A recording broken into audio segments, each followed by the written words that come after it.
And I'll go ahead and start sharing the doc as well.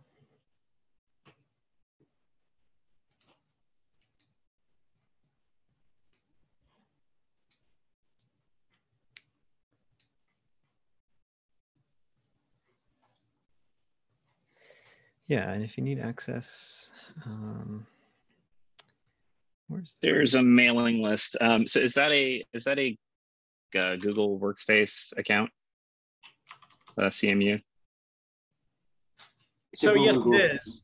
Last week. Sorry, guys, folks. Last week or 2 weeks ago, I asked for access. He said subscribe. I subscribed, but I still don't have access. So I don't know what I've done wrong. Okay. Which list did you subscribe to? The one on contribute on the scorecard. All right. Let's see.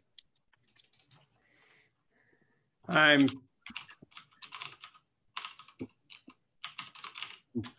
feeling broken. Google Docs will do that to you sometimes. Yeah.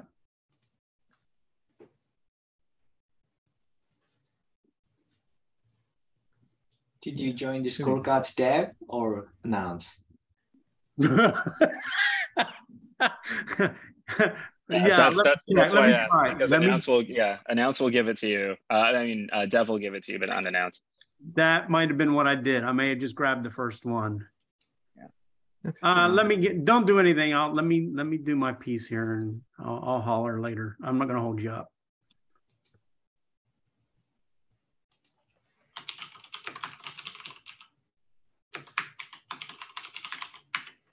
All right, well, we're a few minutes after the hour, so we'll go ahead and get started with our agenda. First of all, I'd like to invite any new people that are here, haven't been here for a while, or haven't introduced themselves yet. If you'd like, go ahead and let us know who you are, where you're from, anything about you, or just introduce yourself.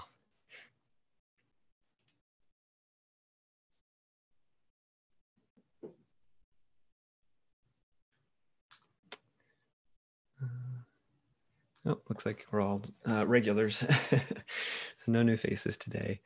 So we'll go ahead and continue on. So project updates, we'll start with Azim. Hey folks, so yeah, I wanted to give an update on the upcoming launch we have. We are planning to do a Scorecard Action V2 launch on September 8th. Our tech writer, who's also the Scorecard doc maintainer, Kara, she's working with OpenSSF to get this blog out. So once we have like a skeleton of the blog, I'll share it out with the rest of the Scorecard maintainers, and we can all like contribute to it, and we can get this out. So some of the staging sites and API have been available. Feel free to use it. If you have any last minute feedbacks, would be happy to incorporate that. I am trying to track the pending tasks that we may want to do before we actually launch this. I was hoping David could be here so I could catch him about the domain name changes, but he's not here. I'll try to catch him later. I'm working on making sure the API can have some throttling. I have the endpoints and load balancer enabled for the API. I can work on the throttling probably over the weekend. Stephen, I know you're working on the installer tool. I don't know if you want to talk. Okay. Yeah, so the installer tool that was initially committed, I'm not sure if it ever worked, to be honest. But the last push gets it to a working state. It's not a perfect state, but you can now pick up that installer. And if you go to the command installer within Scorecard, and just do like a go run command, installer main.go, it'll give you some options, and you can either choose to install across all repositories within an org, or to explicit repositories if you supply like owner, the owner flag, as well as the repos. You can do individual repos, or you can do a cluster of repos there. Eventually, what I'd like to do is this is just to get it out of the door for V2, but eventually, what I'll do is kind of up level some of the logic that's in the entry point directory into just a main for the command line tool, and then the install can be a sub command of that. That way, when we provide the container images, you can also opt to use the container image to do the installation of the action across orgs too. Sounds good. Stephen, can they use the installer tool today without doing a Git checkout? I'm basically, I want to be in a state when they, let's say, read the blog post, they have like maybe one or two commands that they run and can install it. I think that'll kind of help adoption. So just wanted to understand.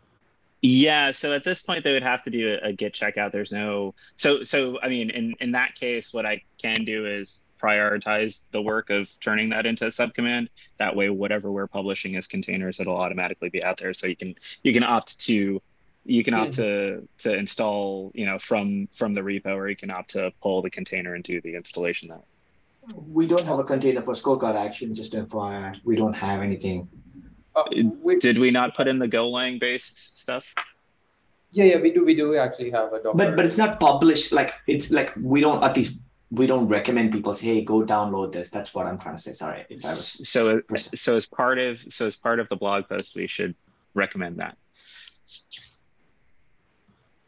I'm okay with that. Yeah, anything that basically reduces the number of steps folks need to take to get this installed. Stephen, do you think? I mean, I'm not sure how much work it would be. So, do you think this is doable, or it shouldn't be too bad. Let me just. I would want to make sure that. Do you think feature work wise we're done? Any changes to the entry point? We're effectively done for this release. I think so. Yeah, I think feature-wise, we are pretty much done. Yeah. Okay, I just want to make sure, because like this would involve moving some things around, and I don't want to bork a bunch of PRs if I'm going to do that. It's a lot of Git moves. It's essentially what it is. Yeah, sounds good. Okay, all right, cool. So I'll work on that. Jeff, should I just take the next one? All right. So I just wanted to give a heads up. So folks from the criticality score also want to do something like what Scorecard cron job is doing. That is like take a bunch of URLs and then run criticality score on it and dump it out. So they reached out to us and they asked if they can use the same infrastructure that Scorecard cron is using. And what they hope to do is like kind of refactor the cron library, like so that it becomes like a framework where you can say, here's my worker plugin, and you plug in either the scorecard worker or the criticality score worker. So just a heads up that you might be seeing some PRs around that. It shouldn't be affecting any scorecard cron job thing, or it shouldn't be affecting anything on our side. It's I think the only work we as scorecard maintainers should be doing is like reviewing the PRs. So just a heads up on that. So maybe the suggestion there, maybe if the cron stuff is packaged well enough, could we maybe just pull that out into a separate repo, co-maintain with them? For a while, I guess it's just no one has prioritized to actually do it. But yeah, that should be what I think it should be do. It's generic enough that any OpenSSF project can use it. And maybe with this criticality score push, we can kind of get there. Okay. All right. Moving on, Caroline. Hi. So I have been looking at issue 2092, looking at it with Sarab, and so we're interested in taking this on. And just for some background, I've been looking around and trying to see the cron related documentation, but it looks like in the contributing.md file, there's a section heading, but no information in there. So I was wondering if there's somewhere else I should be looking, or where I can find cron information. Yeah, I think that's my bad. If there are any specific questions, I can try and answer them here on the call. If not, you can find me on Slack, and I can try and answer that. But yeah, you're right. We don't have a lot of docs on how the cron is set up. Okay, yeah. So I think in the issue comments, Naveen mentioned that you can't test locally. So I think I'll just talk to you on the best way to approach doing this Yeah. issue. Yeah, go ahead. Sorry. Is there a specific reason? I appreciate you trying to take on this issue, but because the number of moving parts are really high, it's going to take a lot of hand-holding, from my opinion. You need a lot of setup with respect to the pub sub worker. Again, Azim can talk about that way more than I. Pub sub worker, the KA job, all those stuff on that to do this. That's my concern, and I'll let you decide on this. Mm-hmm. Okay. So, yes. Let me interject for a hot second. I think I think part of the mentoring through that should be like Caroline, if you can take an action to document all the things that we're missing, or not actually do the documentation, but say like, this is what I bumped into that I couldn't do. Right, and that should firmly be on maintainers to help through the documentation process, so that it is easier for you to pick up without handhold. Mm-hmm. Yep, I can do that. Again, I can just add it to the issue as I go too. Yeah, that sounds awesome. Yeah, but overall, yeah. So this has been Sarah and I just working on this together. I think Shripad I had been working with before was also interested. So I think there's a bunch of eyes working on it. So we can continue chatting about whether or not it's the right fit for, like, if this is the right first issue to work on, or if there's something that would be better to ease into this. Caroline, quick question. So you mentioned Shripad, are you also part of, I think it is called the Gauge? Yeah, Gauge. Yes, I'm involved in Gauge, yeah. Okay. Yeah, I think maybe we can like sync on Slack and like probably figure out. There might be some overlap in like how the release for Scorecard, cron, and the Gauge tool does, and like maybe we can figure out like what might be the long-term thing, and in our next meeting we probably can have a plan that we propose to maintainers. Yeah, that sounds perfect. Thank you. Cool. So moving on, bug bounty, Azim. Sorry. Yeah. This is really, I think, a question for like folks like maybe Stephen. I was thinking, we should try and increase the community, that our Scorecard community, and maybe one way to do that would probably be something like, let's have a list of bugs and like ask the community, hey, come and fix these bugs, and there might be some rewards, either some swag that we give out, or maybe even like monetary rewards if needed. Just a way to like get some more involvement, more diverse ideas in like how Scorecard is doing. I don't know if any other open source project has done something like this, maybe like Kubernetes. So wanted to hear ideas. If something like this has been done, what might be things we need to take into consideration. So I like the idea of increasing the contributor base. I think one of the ways that we need to approach that is by understanding what our roadmap is, publicizing that, and providing opportunities, making sure that we're actually, to the previous issue that we were just talking about, 2092, make sure that it is in the chunks that are actually workable by new contributors, right? If you land on, say you do some contribution work and close, X amount of issues, or land in our releases page, that should be sufficient to get the swag, right? As opposed to it needs to be a bug. I think the worry that I have with a bug bounty is that that's going to attract lots of maybe unwanted traffic, maybe more noise than signal. So I think like the overall goal, the overarching goal of increasing the contributor base, I think is a solid one. I think the scoping it to bug bounty is maybe not the best approach. Sounds good. Do you know if any other projects, like I don't know, Kubernetes or like any other project has done this before? Maybe we can piggyback on that. Yeah, I mean, if you think of something like Hacktoberfest, right? And Hacktoberfest is what comes to mind when flagging something as good first issue or something. Hacktoberfest leads to the errant typo fix PRs or lots of traffic that is maybe not as high quality as it needs to be. So if we're going to do a program like this, we need to think about how we're going to engage with those new contributors, and if we have the bandwidth to actually have that high value conversation to make sure that they're successful. Makes sense. Okay, cool. Thanks. I might just follow up with you later. Yeah, sounds good.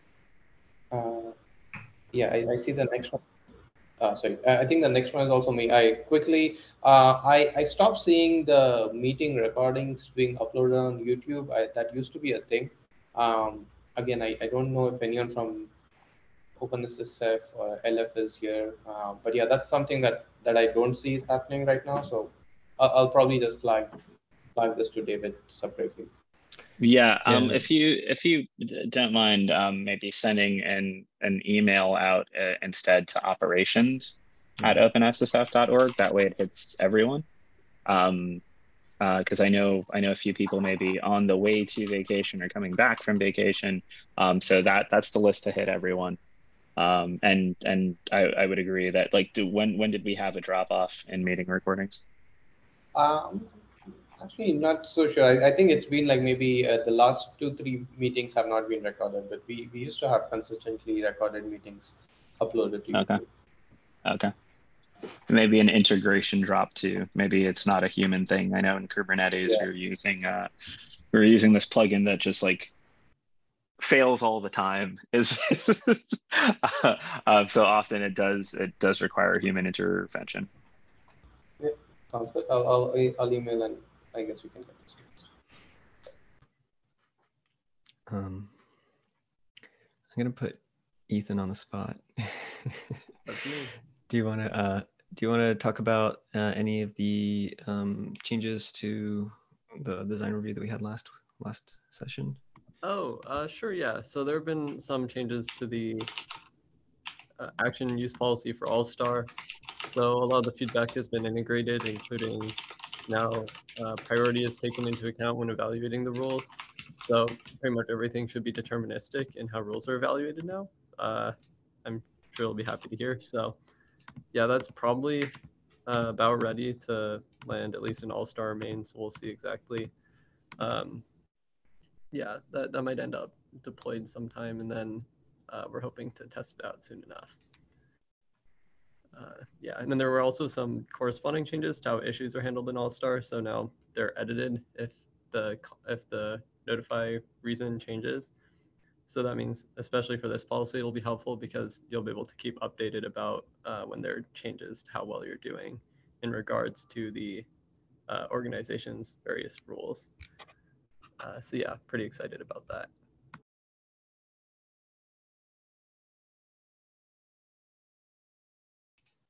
Stephen? Hey, so I know there was an issue that we opened a while back talking about what's next for Scorecard, and I think the short answer for me is I'm not quite sure, but I know that I signed up for being the release manager for Scorecard V5, and we may be approaching the point where we want to consider that. So I curious to get some thoughts from the team on timeline, as well as are there remaining features that we would want to include in that release? Yeah, sorry, Naveen, maybe you should go ahead. Sorry. I think one of the things that I don't know how I missed that.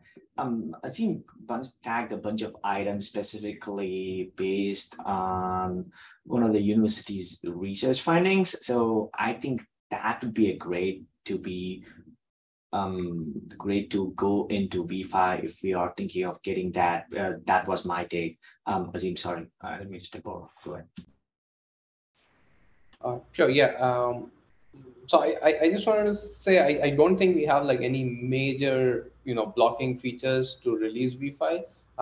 So I think it would be a great time to like start thinking about V5 release. And like and Stephen, if you have ideas or feedback on like what we should accomplish before that, or like if we should just concentrate on release process, or should we target having SEMVer compatibility, whatever it is. But I think we can look into it. But yeah, nothing blocking as such. I think we have decent chunk of changes in there to start thinking about our V5 release.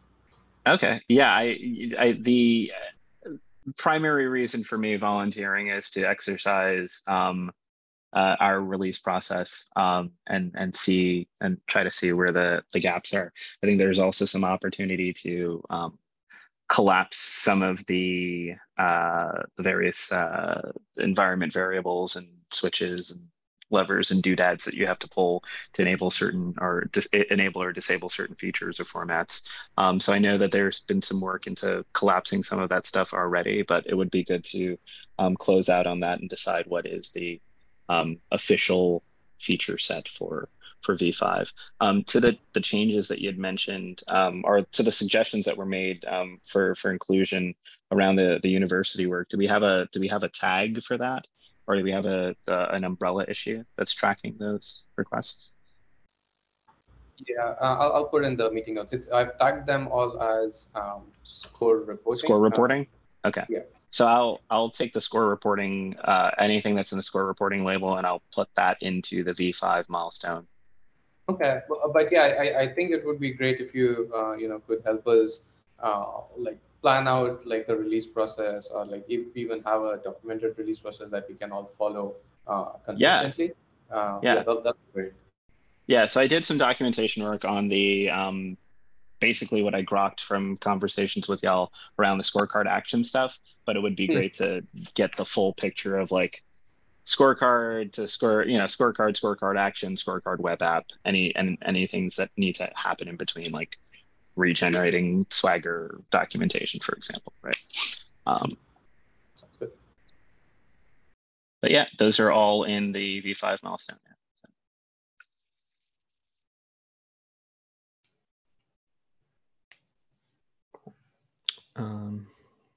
I don't see anything on the agenda. Before we get to the end, I wanted to circle back with Scott.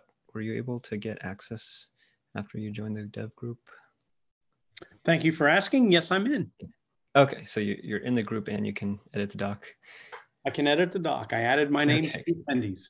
Yeah. Okay, great. Scott, that could be a first PR to say, hey, if you want to access, update the README with that. I already have one. I have a PR in action right now. So. Oh, great. So I'm working through it. And it's an update to the security policy scoring algorithm. Cool. You can look at awesome. I forget the number here. It's lost my place. 2195. That's it. Like. So I've been I've already made it through one pipeline. Now I'm working through comments. So all happy here. Happy. Sounds great. It's my Very cool. Folks, I forgot to put this, but I'm tossing it on the agenda in the process.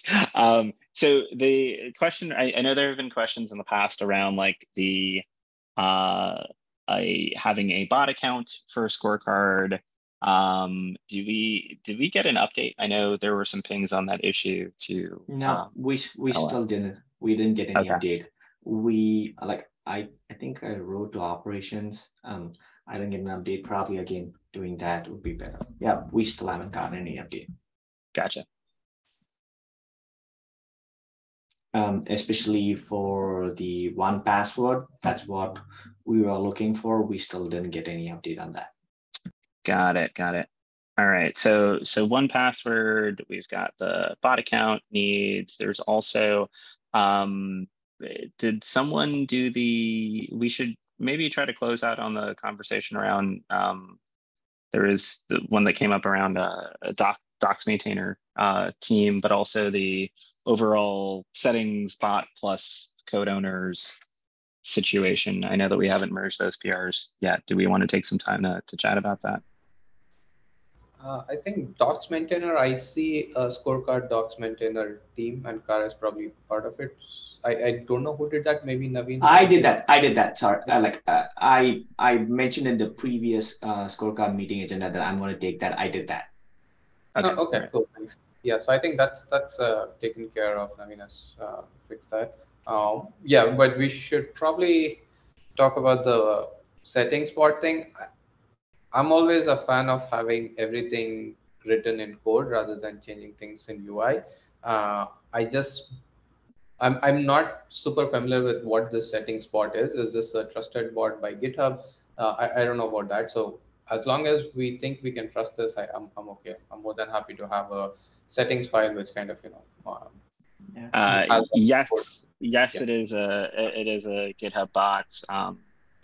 It's under kind of like the auspice of Probot. It's used in several of my orgs, which include LF orgs or LF project orgs. I think it's fine to use here. And settings bot plus code owners means that so my worry with introducing a new team is that if we're not going to enforce the fact that the team manages the repo, then at some point someone's going to change something and it'll fall out of sync, right? So having that enforced in both settings as well as code owners would be good. And then every change becomes a PR instead, right? And I think I can. I'm gonna ask a question here, Stephen. Can you specifically mention which repositories are using what permission levels they are, who's maintaining that tool? It'd be nice to know about it, because that makes at least I'm going to talk for myself. It makes me comfortable. We don't want that to be another supply chain attack. Let me be honest on that. Oh yeah, for sure. And I think if there was a supply chain attack on that side, we'd have multiple LF repos that we'd be worried about. So one, I'm going to try to dig up the initial issue around this. Let's see.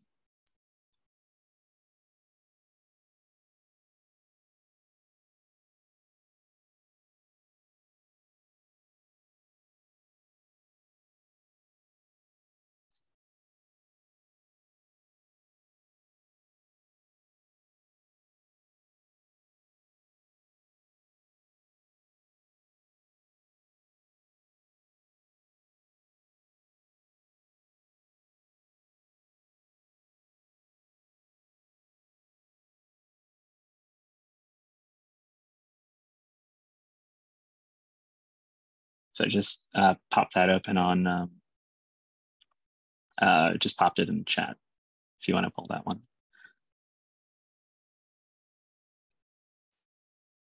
I think this may have timed out due to inactivity or something.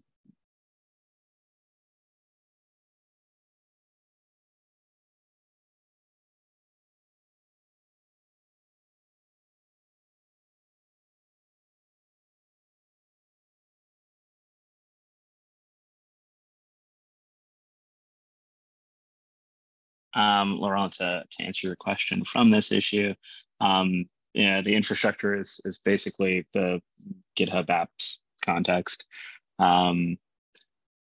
Folks have branch protection bypass. This is, again, something that can be enforced or reverted via that bot.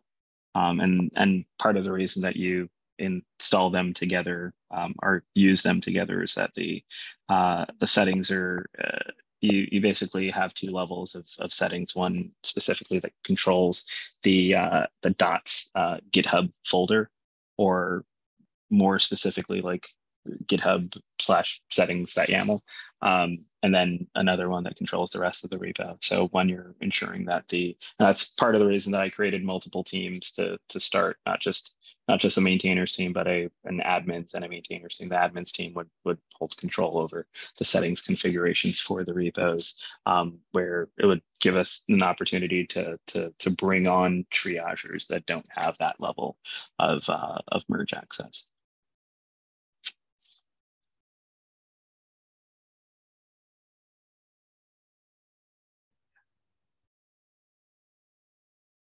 Right. I'm looking at Probot. Sorry. Again, yeah. The first thing I'm looking at the README is security implication warning. Note this app inherently escalates anyone with push permissions. That's exactly the case I just explained. Yeah. And how to circumvent it is explained in that repo. Okay. Sorry, I wasn't focusing. I was just trying to read through. Yeah. So and then concrete usage is here if you want to pull this up on screen.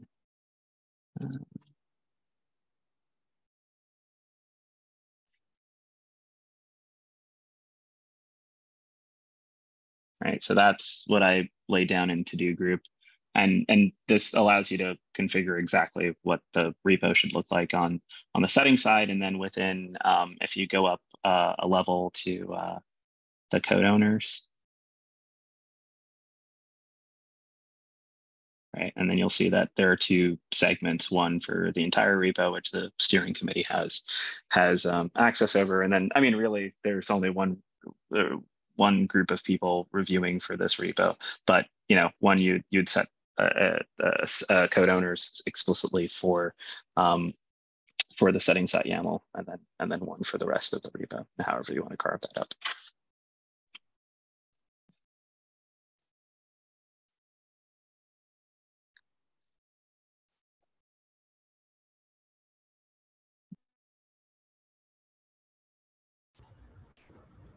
Naveen, Lauren, do you have any comments?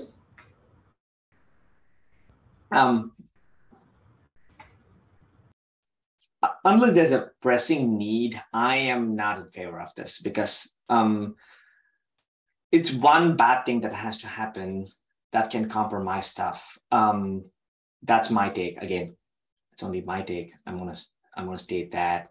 It's not that we have hundreds of changes pretty often that we can look at it.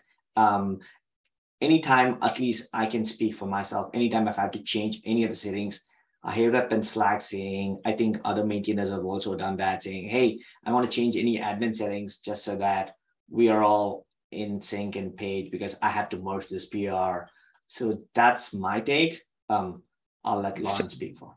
So let me just note that the difference between those stances is that auditing the changes between figuring out exactly who said what on Slack at what time about what change, right, versus reviewing a PR log.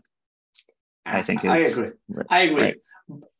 Also, the flip side to that is also,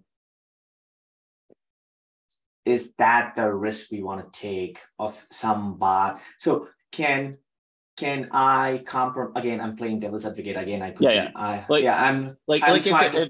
by the way, it's also a GitHub bot, right? So if we're saying that we don't trust them, then that's an entirely different conversation.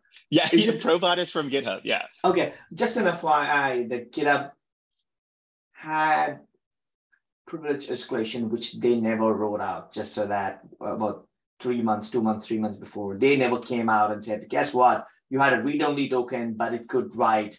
And I'm sending you separate emails because I don't want to openly come and say, okay, this happened. We did a bad thing. Yeah, we did a bad thing. So with bad reputation, I'm like, So is that what we want to do? Again, I'm trying to play the devil's advocate. Yeah. I think we set a really interesting precedent if we're saying we don't trust the tools that are coming out of the platform that we host all of our code on. It's okay sometimes. Right. Yeah. Okay, because if they did, okay, sorry. sorry, I'm not going to go down the tyranny of doing that. I'm just trying to say, if we say we're going to agree upon GitHub being the gold standard for everything, I'm like saying, no, they might not be. So just so that we know that. And we're trying to mitigate those risks. And that's why I'm trying to play that. Yeah, no, I completely understand. I completely understand. For what it's worth, I've been using this for a while with no issue. It was suggested to me by CNCF's CTO in the first place. So like there's some prior art within LF projects for using it. If it's a decision that we don't want to go forward with this, then we need a process in place for auditing the way we are doing changes for GitHub settings. The process, if we decide to use the bot, the process is as simple as reviewing commits to the settings.yaml. If it's not, then someone needs to deliver a process for those changes, and it needs to not be a thing that lands in Slack. It needs to be something that is captured within GitHub as well. Yeah, something I don't remember last time we looked at the bot. I wasn't sure how it would, like it was basically bypassing reviews, if I remember. Like it would auto merge or something like this, and I don't know how they identify the person who commits the PR unless the commit is signed.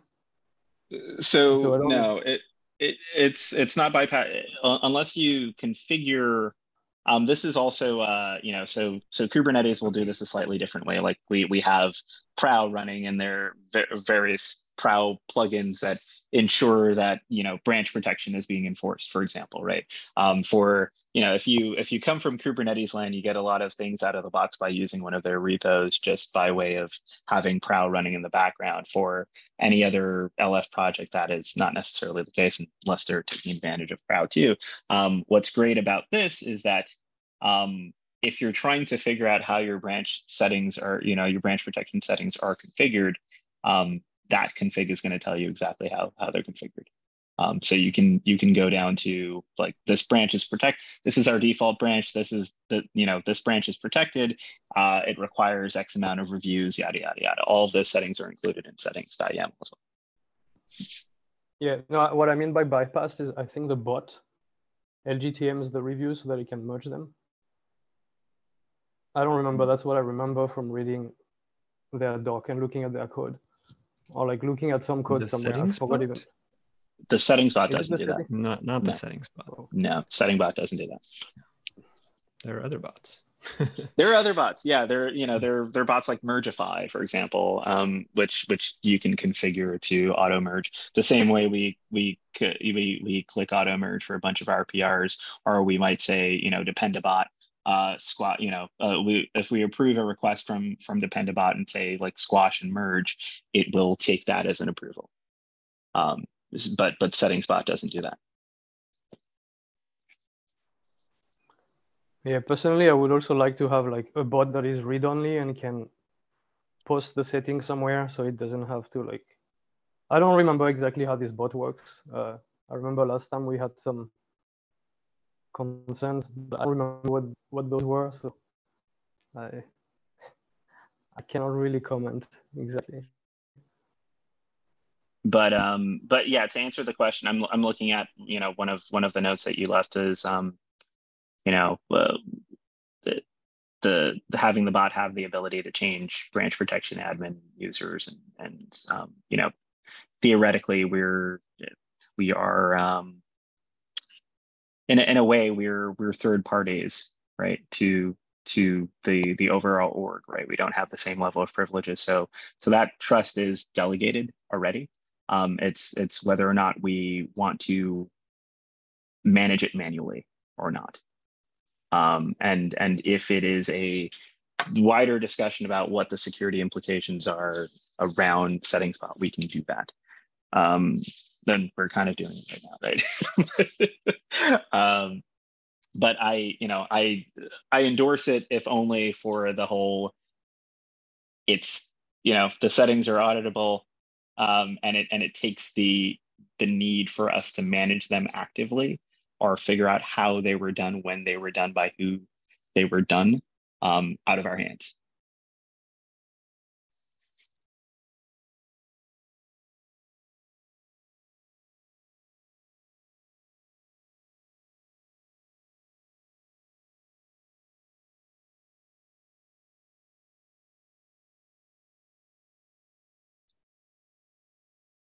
So are we waiting on the decision here to make, or what is your thought process? I mean, it's really up to y'all. I'm Okay. personally in favor. Yeah. Okay, so at least right now we have 4 maintainers. So you're in favor. Assume your thought process.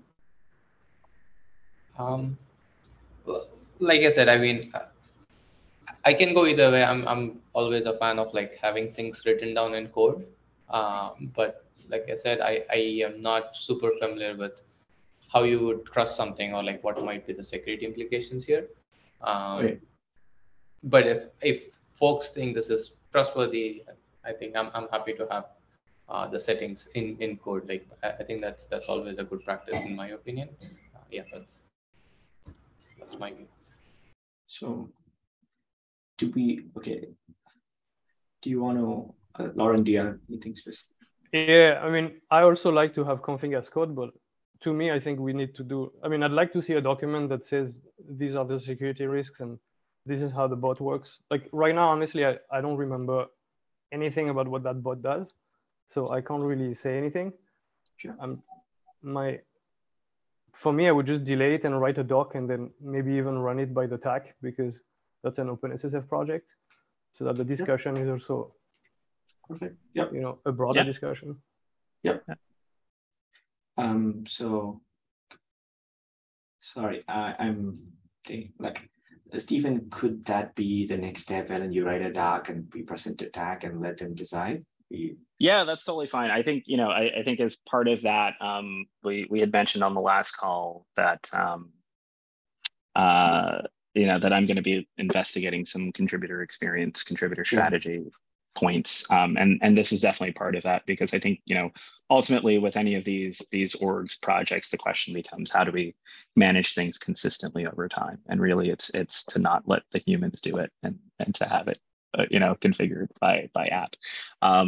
So yeah, this will be part of that proposal anyway. But yeah, that's completely fine. If we want to, I think, you know, to install it even, to even get this bot installed, it would need permission from someone who is an org owner. So that would be a discussion that has to happen, I think.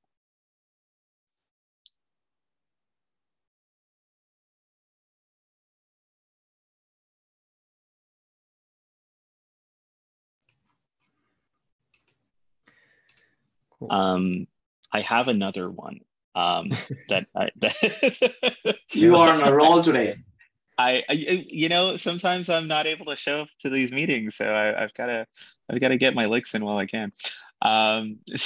So the one note about pull requests, and I would love to see, because I know that this is easily missed when you have elevated privileges. But I think, you know, I would strongly suggest we move towards pull requests coming in from individual forks, as opposed to branches on the upstream. I'm seeing a lot of, you know, username / feature X blah, right? And that leads to a bunch of, right now we've, you know, if I look at you know, the scorecard repo, we've got more than one page of stale branches around. And that's, you know, and that doesn't need to exist. I think that, you know, that we can decruft this repo a little bit if we stick to doing branches from forks instead, or PRs from forks. There's a setting on that to delete branches after pull request, so merge, unless for some branches we didn't open PRs. Those are the leftovers, in my opinion, because or else by default those branches should get deleted after they get merged in. Okay. Because yes, I'm just checking the setting, automatically delete head branches, deleted branches that is able to be right. So it is able to do that. Pull request or merge, you can head branches and delete automatically. So it does that. So those are branches. Yeah, okay, I'm going to talk partly for myself. I have pushed, but I haven't opened a PR.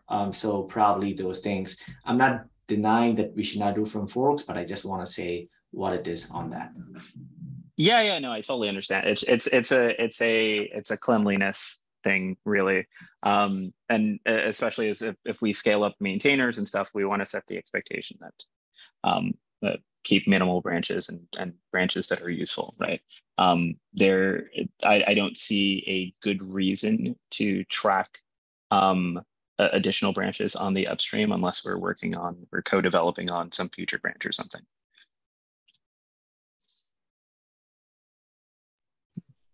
But the other main reason that you touched, Stephen, was like contributor experience and difference between maintainers and those who don't have write access. Yeah, it's very easy to overlook that. And I mean, I have to train myself when I'm working on like a personal project or something to not necessarily keep long-lived branches around, and assume and try to work as if I was a contributor to the project without those elevated privileges. Yep. Yeah, I completely agree.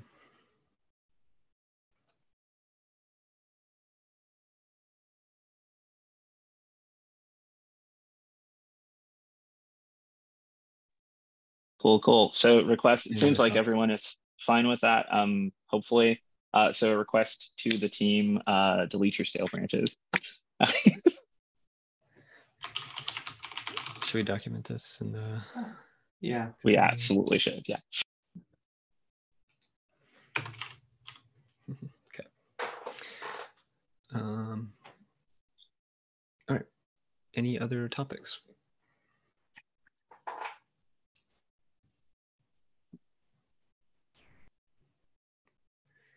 Last chance. Speak now. Okay. Well, we'll call it early. Thank you, everyone. And we'll end with a Fin facilitator transition. Who would like to facilitate next time? I'm going to be traveling for the next few weeks, unfortunately, but I need to get it back on the roster as soon as I'm back. What is the next date? Do you know? Sorry, to be precise. Looks like it's the 8th. Yeah. Nobody else is taking. I can take it. If somebody else, I'll let others pick it up. I can volunteer for this one. Perfect. Cool. Hey, sir. Yeah. All right. Great. Awesome. Well, again, thanks everybody for joining. Yeah, see you on Slack. See you on GitHub issues. See you next meeting. Thanks. Thank you, Jeff. Bye. Take it easy, everyone. Bye. See you, folks.